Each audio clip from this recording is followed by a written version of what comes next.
Olá, meu nome é Robson e este é o canal Vida.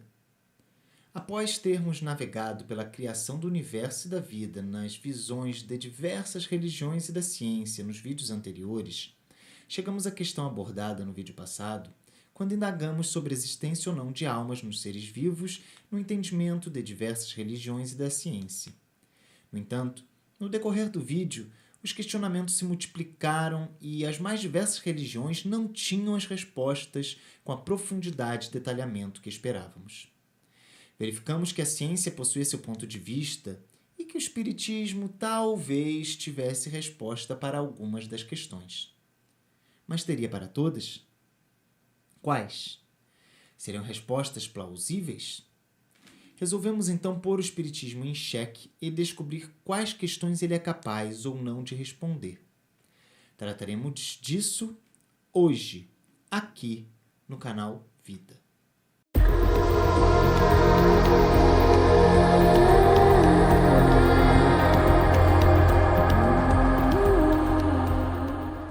Prosseguindo no estudo sobre a possibilidade de existência da alma, sobre o que pode ou não ocorrer com ela após a morte do corpo físico, faremos agora os seguintes questionamentos ao Espiritismo. Os seres criados na Terra possuem algum tipo de alma? Alma existe? Somos algo além de matéria? Ou ainda, absolutamente não possuímos nada além da matéria e definitivamente somos dissolvidos e apagados da existência? Sim, para o Espiritismo, os seres vivos possuem alma. O Espiritismo explica ainda que existe diferença entre alma e espírito. Alma seria o nome dado a um espírito para quando ele está ligado a um corpo físico. Espírito somos todos nós, consciências individualizadas, independentemente de estarmos ou não ligados a um corpo físico. Quando um espírito está ligado a um corpo físico, o Espiritismo diz que ele está encarnado. Assim, para o Espiritismo, o ser humano possui uma alma que é imortal. Porém, o Espiritismo não acha apenas que o ser humano possui uma alma, ele vai além. Demonstra a existência da alma, do espírito, por fatos e experimentos. O que nos torna únicos e propicia a nossa individualidade é unicamente a matéria que compõe o nosso corpo ou possuímos também uma essência mais profunda e individual? Conforme explicado anteriormente, na visão espírita, o que nos torna únicos na matéria é o fato de nós, espíritos, estarmos encarnados em um corpo físico. O espírito ou alma é quem dá ao corpo as características como inteligência, consciência e individualidade. Portanto, a matéria não é capaz de, sozinha, promover a individualidade do ser. Ela apenas funciona como um mecanismo de interação entre o espírito mortal e a matéria física. Então, entre o espírito imortal e a matéria física é necessário um elo, e esse é o corpo físico. O corpo, quando o espírito está conectado a ele, permite que o espírito se manifeste na matéria. Após a nossa morte, esse algo que permanece fica consciente, como se acordado estivéssemos, semiconsciente como em um sonho, ou em estado letárgico, sem consciência alguma do que ocorre ao seu redor, apagados, como se nem um sonho estivéssemos. Na visão espírita, essas três possibilidades podem ocorrer sim, e para isso depende de características específicas do espírito em questão, ou seja, do espírito do falecido. Para abordar esse tema com a profundidade necessária, precisaríamos fazer um vídeo específico só para tratar disso, ou quem sabe até uma série de vídeos, pois é um tema muito grande, complexo, variado e que não dá para falar em alguns minutos. Mas, de modo geral, podemos dizer resumidamente o seguinte: quando um espírito se desvincula de um corpo físico, ele volta a estar livre em seu estado normal. Um espírito vinculado a um corpo físico, ele está preso e só pode fazer o que esse corpo permite. Então, quando ele se desvincula, quando ele falece, quando morre esse corpo, o espírito passa a ter liberdade. Porém, o espírito se liberta do corpo gradativamente e não instantaneamente. Esse tempo pode variar de alguns minutos e até mesmo um mês ou mais. Essa variação decorre das necessidades de aprendizado e expiação que cada um precisa passar, mas fundamentalmente, nesse caso, do quão materializado é o espírito, ou seja, quão agarrado, quão vinculado às questões materiais ele ainda se encontra. Após desencarnar, o espírito passa por um processo, um estado de perturbação, de confusão, em que não compreende bem o que está acontecendo, ele fica perdido. A perturbação decorre da mudança de estado que o espírito enfrenta. De encarnado para desencarnado, é uma ruptura, uma mudança. Está diretamente relacionado com a elevação e evolução do espírito. Ou seja, quanto mais evoluído, menor é essa perturbação. Podemos fazer um paralelo, exemplificar como se fosse um mergulhador de grandes profundidades que precisa ir se adaptando gradativamente para poder retornar à superfície, pois se ele tentar retornar direto à superfície, ele pode até morrer. O corpo não resiste a essa mudança de pressão. Os espíritos que, quando estavam encarnados, eram fortemente atrelados a questões materiais e pouco valor davam às questões espirituais, normalmente possuem mais dificuldade de compreender e aceitar a vida após a morte do corpo físico. Isso não tem a ver com a religião que eles seguem em vida. Então, o Espiritismo deixa claro isso. A questão é a evolução moral desse espírito e não a religião que ele segue. Podemos ter católicos, protestantes, islamistas, zoroastristas, muçulmanos, islamistas, hinduístas, shintoístas, qualquer religião que já seja um espírito elevado e terá uma boa passagem, e terá um bom desprendimento e compreenderá tudo o que está acontecendo, independente da religião que se segue. Assim, como regra, ao morrer o corpo físico, após algum tempo, o espírito passa a ter a consciência de sua existência do mesmo modo que temos no corpo físico. Consciência igual a que estamos. Aliás, é dito que a consciência e a percepção sensorial são até maiores e mais apuradas quando o espírito está livre das amarras do corpo físico, pois nele as capacidades do espírito são limitadas à capacidade da matéria. Sobre a possibilidade de se viver como em um sonho estivéssemos, um modo letárgico, como se estivéssemos dormindo para sempre sem nem sonhar, isso também é possível, mas são exceções. O Espiritismo explica que isso ocorre apenas em casos mais específicos, em que o espírito esteja psicologicamente abalado ou passando por um grande mal psicológico por ele ter causado um mal em existências anteriores a outras pessoas e não consiga enfrentar as realidades que lhe são apresentadas em seu consciente. Já que a Igreja Católica define com tanta ênfase 3 destinos para as almas dos mortos, que seriam o céu, o inferno e o purgatório, como são os detalhes de cada um desses lugares? O Espiritismo não pode explicar o céu, o inferno e o purgatório da Igreja Católica porque é a visão da Igreja Católica. E para o Espiritismo, não existe céu, nem o inferno, nem o purgatório. Quando um espírito desencarna, ele será atraído para um lugar condizente com o seu estado vibracional. Assim, se ele, quando encarnado, teve boas ações e tinha boas vibrações, ele será atraído como um imã para aqueles lugares que possuem vibração elevada, lugares bons. Se tinha mais ações, mais vibrações, ele será atraído para lugares de baixa vibração. Assim, um espírito pode passar de um ambiente para outro, mudando seu estado vibracional e, portanto, não existe lugares de penas eternas, como o inferno, ou lugar como um céu inalcançável para a maioria dos humanos. A mudança do estado vibracional decorre de muito esforço e purificação que ocorre com a prática de boas atitudes e pensamento. Com isso, para um espírito cuja predominância de vibração seja baixa, não é possível simular uma vibração mais pura para entrar em lugares que são mais elevados. Isso apenas ocorre com a evolução e aprimoramento sincero que depende de muitos fatores e esforços para serem conquistados. Por exemplo, a água barrenta não pode fingir ser límpida. Ela é suja.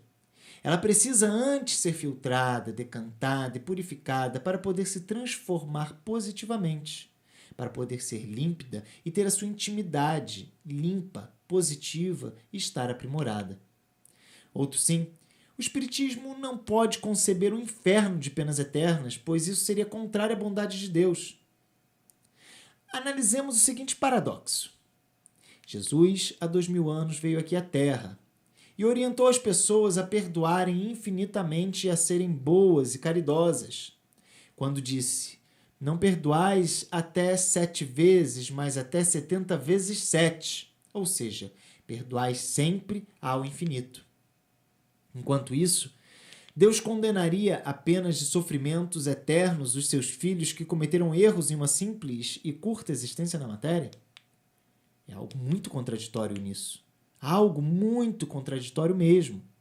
Ou Deus não é bom e ignora o sofrimento dos seus filhos que estariam no inferno sofrendo, queimando, aplicando a eles penas desproporcionais a seus atos falhos? Ou a pena de sofrimento eterno no inferno não existe? É mais fácil compreendermos, pela lógica, que Deus é bom e perfeito e que apenas as estruturas dominantes religiosas na Terra impõem a crença de um inferno de penas eternas para amedrontar seus seguidores. Deus não pode ser mau nem injusto. Deus não pode ficar tranquilo e satisfeito onde Ele está, vendo seus filhos sofrerem.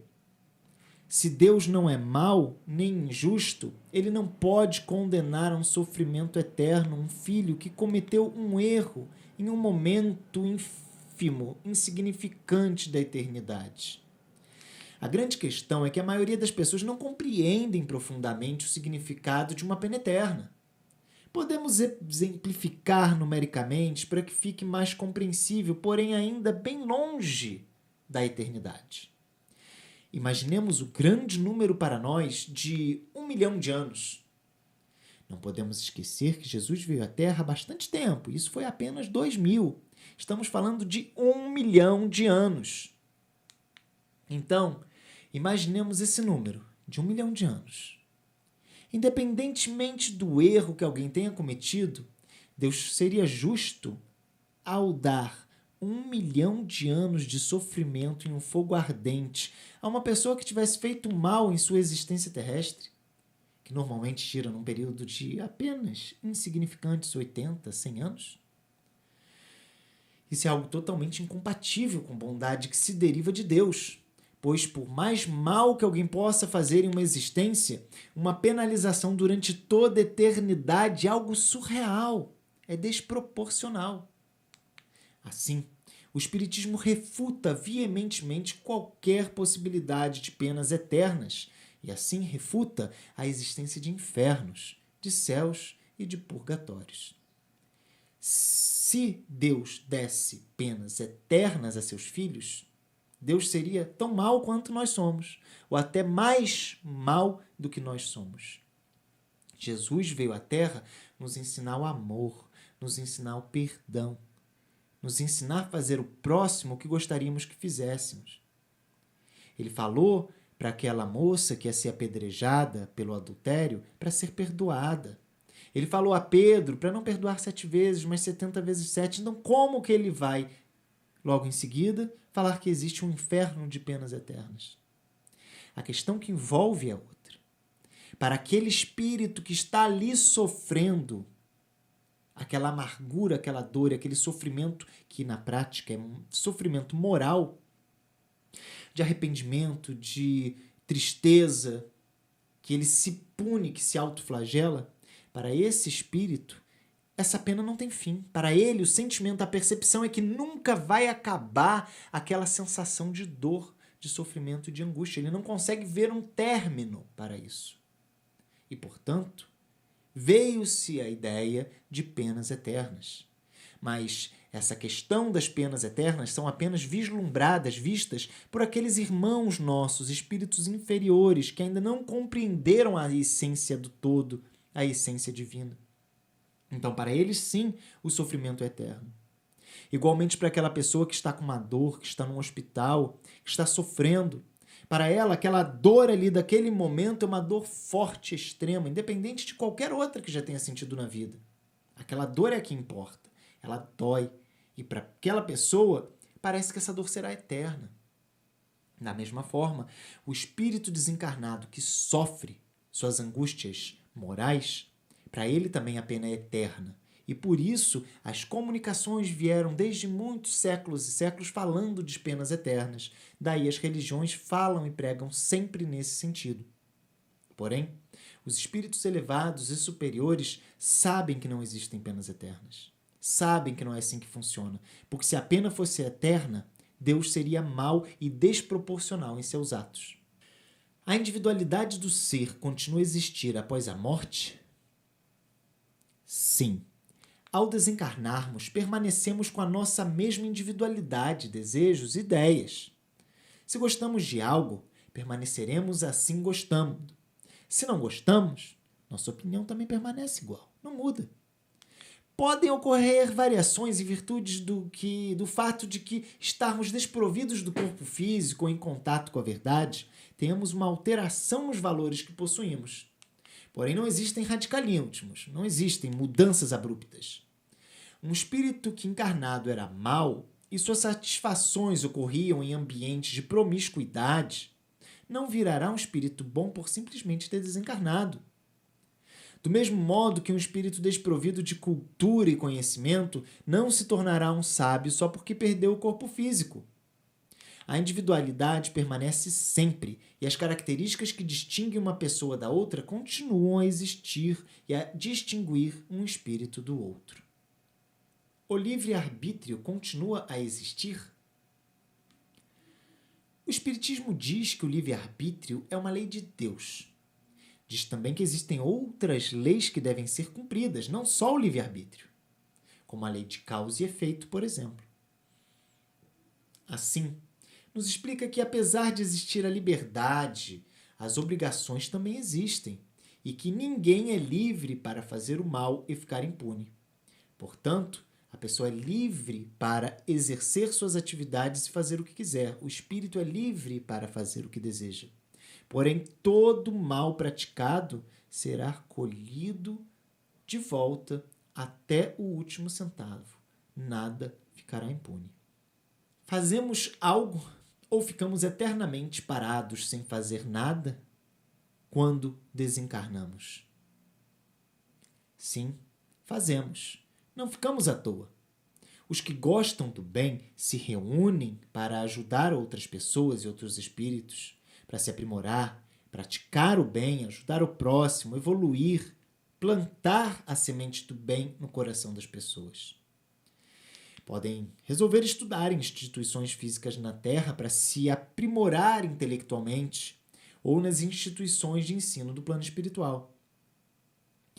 Os que gostam do mal se reúnem do mesmo modo que quando eram encarnados para conversar sobre futilidades, criar bandos ou legiões para a prática do mal. Os espíritos não evoluídos podem até ficar ociosos, sem fazer nada, durante algum tempo. Mas com o tempo verão que estão deixando de evoluir e a lei de evolução os impelirá a sentir a necessidade de se aprimorar. Ninguém vai chegar e vai toque lá, falar para ele: você precisa evoluir. Não, é a liberdade de cada um, é o livre-arbítrio.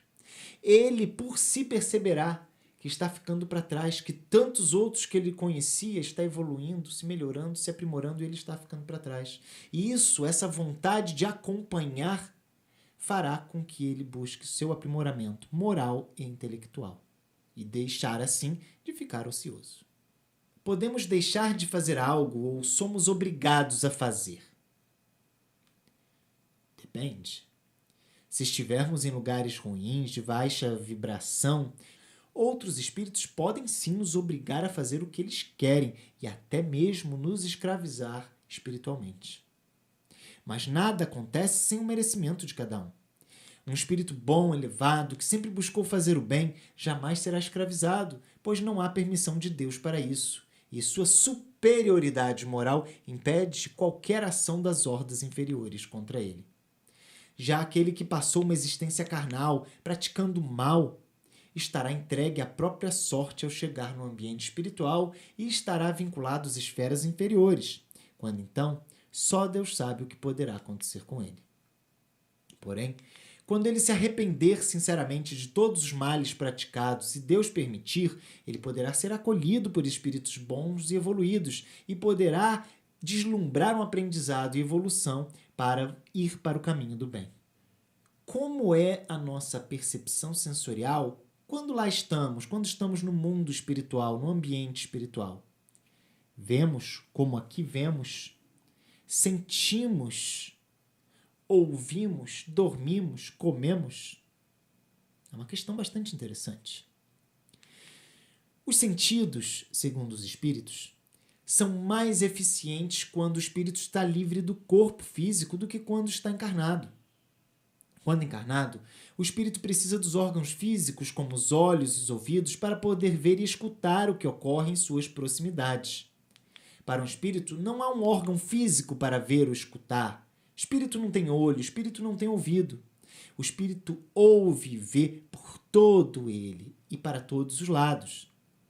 Enquanto aqui eu apenas olho para essa câmera nessa direção, eu não posso olhar atrás, mas o espírito vê tudo ao seu redor. Assim, quando alguém precisa ver algo, esse algo precisa estar perto, já que o corpo físico possui olhos que limitam a distância que podem ser vistas as coisas.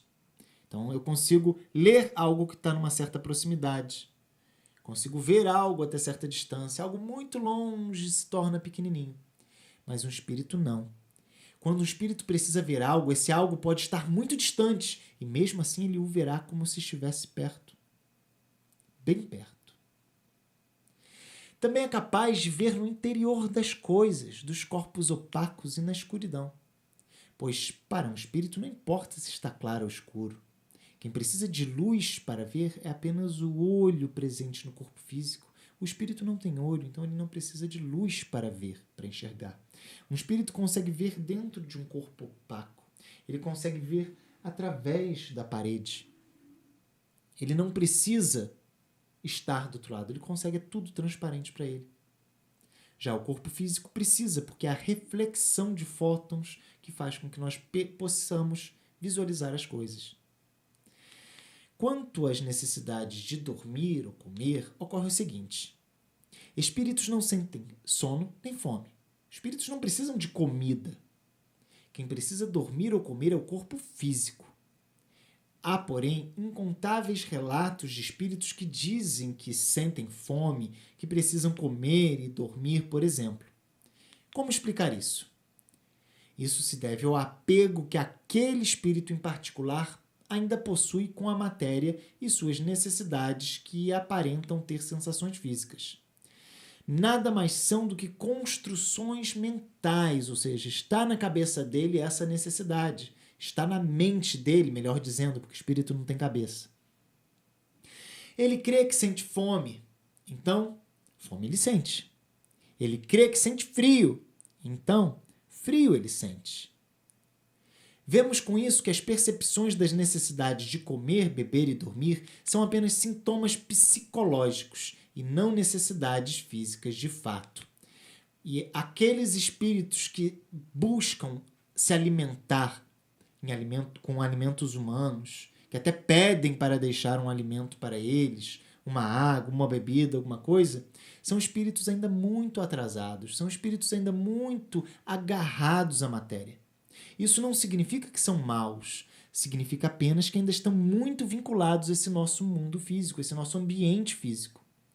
E isso denota o atraso dele, que já vendo-se liberto da carne, teria que começar a se forçar uma evolução, a ver. Eu não tenho mais um corpo físico, eu não preciso desse alimento, não preciso dessa bebida. Sinto fome, então minha fome é mental. Então vamos nos evoluir, vamos forçar a nossa mente a entender que não precisamos desse alimento. E gradativamente eles conseguiriam se quisessem se esforçar. Mas a maioria não quer, se compraz com as sensações físicas ainda da matéria. E aí isso denota totalmente o atraso deles, que ainda estão muito agarrados à matéria. Nos divertimos com o que gostamos quando estamos desencarnados? Bem, nossas diversões e nossos gostos estão relacionados ao nosso estágio evolutivo e à nossa percepção ambiental. Continuamos com as mesmas preferências de quando vivos, pois, do contrário, perderíamos a nossa individualidade. Se mudarmos o que a gente gosta ou que prefere, não seremos mais nós. Mas como uma criança que tem o prazer de se divertir brincando com um carrinho ou boneca, e essa mesma criança muda seu gosto quando adulto e acha que essas coisas não são mais legais, um espírito também, quando desencarna, percebe que a realidade que o cerca não é material. E ele normalmente aprimora suas preferências tendo em vista as características fundamentais do ambiente espiritual que agora ele se encontra. Se é um espírito mais elevado, mais evoluído, que, vamos dizer, gostava de, uma hipótese, ir a shows, por exemplo, shows de rock, ele poderá não satisfazer mais daquilo, falar, não me interessa mais esse tipo de atividade. Porém, outros espíritos poderão falar, não, eu ainda quero frequentar, ainda quero ir, ainda me satisfaço com isso. As preferências, elas serão mantidas, mas poderão ter uma alteração de valor de acordo com o momento, de acordo com a transição. Porque quando a gente volta para o mundo espiritual, nos é descortinada uma nova realidade. E muitas das coisas que nós dávamos imenso valor aqui na Terra, para nós, quando estivermos do lado de lá, será insignificante, será quimera, será besteira. Então, muita coisa que a gente dava valor, a gente vai falar, não, isso não importa mais. Não quero mais saber disso. Vamos seguir a nossa vida, vamos seguir a nossa evolução. Passamos a eternidade contemplando Deus? Na visão espírita, contemplar Deus é fazer bem ao próximo, pois não se pode amar a Deus sem amar ao próximo, e não se pode amar ao próximo sem amar a Deus. Deste modo, a contemplação não pode ser vista de forma literal. Não existe o estado de contemplação em que o espírito fica de joelhos, de mãos próximas e apenas adorando inutilmente a Deus por toda a eternidade. Se isso ocorresse, Deus não seria tão evoluído e poderoso assim, pois precisaria de seres inferiores, de criaturas inferiores, de humanos, para que por toda a eternidade ficassem a enaltecer o seu orgulho e a sua vaidade. Porque não seria orgulho e vaidade alguém ter uma série de pessoas de espírito para ficar louvando ele o tempo todo? Apenas orgulho e vaidade, que a gente sabe que são sensações, são sentimentos muito ruins. Para que precisa Deus de seres inferiores a louvá-lo para sempre? Isso, sem brincadeira, seria diminuí-lo. Seria fazer com que o Criador precisasse de algo que a criatura o desse. Ao contrário, é a criatura quem precisa do Criador e não o Criador da criatura. A contemplação a Deus ela é entendida pelo Espiritismo como o bem que é realizado ao próximo, pois, como Jesus disse, toda vez que fizeres o bem a um desses pequeninos, ou seja, a qualquer de nossos semelhantes, farás o bem diretamente para mim. E sempre que a gente fizer o bem para Jesus, fizer o bem para Deus, é isso que Ele quer. Estamos indo no caminho dele. Assim, percebemos que pelo Espiritismo fomos capazes de responder a todas as questões que foram formuladas no vídeo passado e que permaneceram sem resposta pelas outras religiões e pela ciência. Mas o Espiritismo nos ter respondido a todas essas perguntas nos gera uma nova pergunta. Se as nossas sensações e percepções quando estamos desencarnados, ou seja, sem um corpo físico, são até melhores que as nossas quando estamos encarnados, por que é necessário que todos nós nasçamos em um corpo físico? Em uma palavra, qual a utilidade da vida material? Veremos isso no próximo sábado. Até lá!